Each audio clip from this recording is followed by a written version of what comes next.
itu kalau di ini aneh ya, kalau di hukum Indonesia itu hibah itu sama kayak wasiat gini. Beda. Wasiat itu setelah meninggal dunia, hibah sebelum.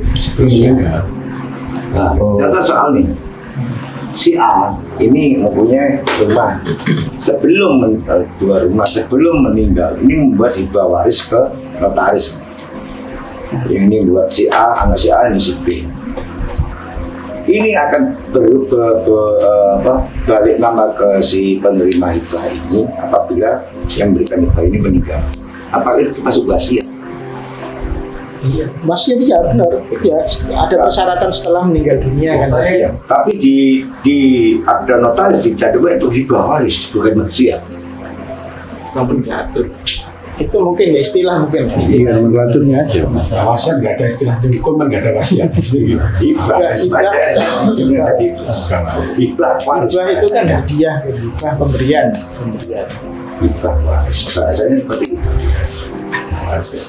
Kalau Hibah waris. hibah itu kan kalau dalam hukum mungkin pemberian itu ya. Iya. Statusnya ini adalah bukan beli, bukan tanah beli, bukan juga, tapi tanah pemberian. Iya. Maka kalau itu kan kalau omong hukum ya pajaknya berbeda kan. Tidak ada pajak, Iya, tidak ada pajak. lebih kecil daripada jual beli Ya. Ini ada pajak ya. Ada pendapatan itu. Banyak Tetap banyak ada pendapatan. banyak mencatat seperti itu. Karena hal itu saya mengalami sendiri. Jadi di notaris ini bahasanya bukan wasiat, di bawah saja dikenakan pajak kan tidak bersangkutan. Lebih kecil kan dari jual beli. Ya memang agak beda bahasa agama dengan bahasa tanah negara itu. Tapi boleh nggak Mas, kalau waris itu yang tadi ya 1,5 ya, laki dan perempuan yang berbeda. Kemudian kesepakatan dari ahli waris ini, usianya lagi kayak podo misalnya. Roto, podo oleh sisi kabeh. Iya, ngakalinya gimana? Iya emang berat sekali emang. Adil itu terus gimana sulit ya. Kalau yang saya terima apakah boleh seperti itu? Sebenarnya nggak boleh. Nggak boleh. Tetap harus kalau ngomong syariat sesuai aturan. Ya. Satu ada bagian ibu, ada bagian mbak, ada adik kan ada seperenam kalau ibunya masih ada. Seperenam itu kalau laki-laki dua, perempuan satu. Seperti itu. Tapi kalau ini ibunya masa seperti ini, masa yang ramu dapat lebih sedikit, kan kayak enggak. Iya. Biasanya itu butuh kerelaan, kesadaran tiap masing-masing. Tapi mengambil tetap laki-laki dua, satu dibagi sudah selesai ya.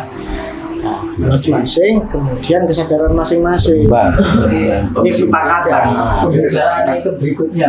Iya, ada pembagian harus sesuai. Artinya kan mengamankan syariah dulu ya. Iya, itu seperti itu biasanya. Tapi tetap orang kadang-kadang itu ya sulit. Ini bagian saya. Nah ada kasus begini, Banyak kasus rumah ya. Rumah pada saat orang tua masih ada. Kasus. Rumah masih ada, itu disengaja oleh orang tua. Itu di atas namakan anak perempuan. Ya. Itu jelasnya rumah orang tua. Di atas namakan anak perempuan. Dengan alasan apa? Nanti kalau aku sudah meninggal, tidak perlu lagi balik nama dan sebagainya. Nah ini secara hukum, ya. Hukum perdata ini pasti milik yang punya toh. Ya ada namanya Iya. itu. Padahal itu adalah warisan. Kalau dia memberikan sebelum meninggal dunia, pakai anak bukannya Bukan hibah. Jadi memang hanya di atas namakan dengan alasan Apa itu Pak?